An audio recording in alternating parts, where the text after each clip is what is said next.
So here we are today in Istanbul, the Bosphorus Strait, one of the most amazing historical places in the world, so important for the waterways, north and south, Asia to Europe. We were here for a swim, the Cross Bosphorus Swim, one of the best open water swims in the world. It's 6.5 kilometers down the Bosphorus Strait, swimming from Asia to Europe. We've got the old part of the mosques and Istanbul here, the opening of the strait, one of the busiest shipping channels in the world that goes up to the Black Sea. And amazing that it's such clear water. We saw dolphins almost every single day. They closed the shipping channel for the swim race only that one day of the year for 3 or 4 hours.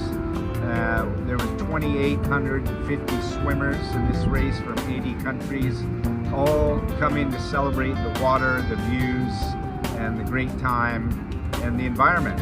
And one of the things we're pretty proud about is that the Turkish Olympic Committee, who's the organizer of this event, along with Samsung years past, didn't really think about the plastic and the trash that's created from the event, post-event, on the park and the lawn and the area where 3,000, 4,000 people aggregate at the end of the race. And this was 2017, and we were here and we saw this and said, wow, this is a great, quick, easy opportunity to use our PDP Sport, that's Plastic Disclosure Project sport program. And that's our first, the world's first plastic footprinting methodology to let companies and institutions, sports events, municipalities, just kind of look at themselves in the mirror and understand how much plastic they use or could use, how much they recover, how much do they use for recycled content, how much could they avoid. Without having this self-reflection, you don't really know how much you need to circulate, how much more you can recover, how much more you can use recycled content. And so it's a checklist for sports events, particularly non-permanent venues. So if you bring in 3,000, 8,000, 20,000 people for a marathon, a bike race, a mountain biking race, a running race, swimming here, you usually get t-shirts, you get caps, you get food and catering and plastic bottles. And if you really think about these things ahead of time, you can really minimize the use of that material, either get rid of it, have the vendors bring you different alternative uses or sources of it, and or if you do need to use plastic for the bottles, maybe the drinking water, you really need to have that. But have a concerted effort with the brands who sponsor the bottles and their staff and employees to get out there and grab everything and clean it and be proud of recycling it after the event. It keeps the whole place clean. So the Turkish Olympic Committee started this in 2018 and it's been amazing ever since.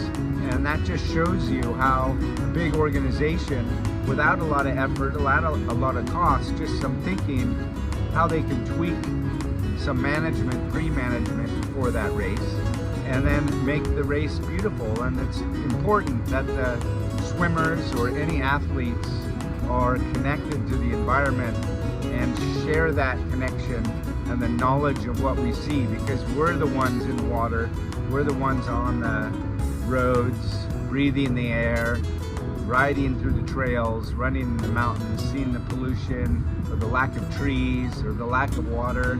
And this is what we need to be telling our communities, your friends, your families. The athletes are really the sort of front line of defense. So thanks to the Turkish Olympic Committee, thanks for Istanbul for hosting this. They've had this race 37 years now. It's one of the best in the world, and it's really worth coming to. But when you look at a city like this, and then you also think about the plastic treaty, which hasn't been resolved yet, a lot of people are depressed and upset that the treaty did not get passed 2 weeks ago in Geneva. We all have to think that it's still a positive step. There's now 180 countries negotiating on plastic pollution for the United Nations, which there were not 3 years ago. So now everyone's thinking about how we can make our city, our town, our municipality better. Less plastic pollution, reduced product. We don't necessarily need to have a treaty for all of that.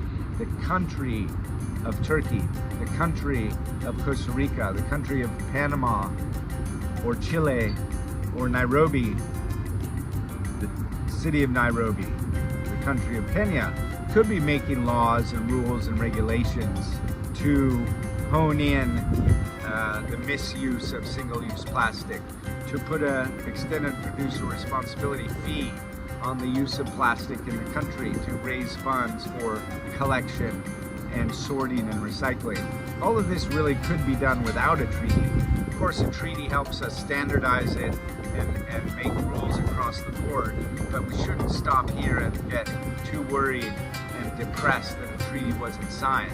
So let's get one signed and move forward, make some things tighter, but in the meantime, there's plenty to do out here, and we hope all of you can get involved in that. Doug Woodring, Ocean Recovery Alliance, here in Istanbul.